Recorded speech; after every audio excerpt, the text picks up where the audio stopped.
2019 and 2020 were started, but I didn't get very far. And it took me a while to figure out the approach that I wanted to take with these years. I decided, because 2019 and 2020 were very different holiday seasons, that I would combine them in one album and focus on the comparisons story by story. So I made a story list, and then I found photos to match those different stories, such as putting up the lights and seeing grandma and, communicating with our families, picking our tree, all the regular things included in a December daily.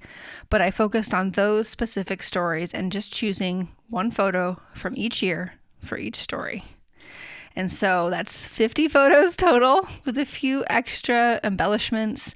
And I really emphasize the repetition of page styles, photo sizes and shapes, the same numbers, the same kind of journaling tags throughout. And that made it really, really easy to put together something really special that commemorates the realities of these 2 years. And to me, looks like it was created in the moment.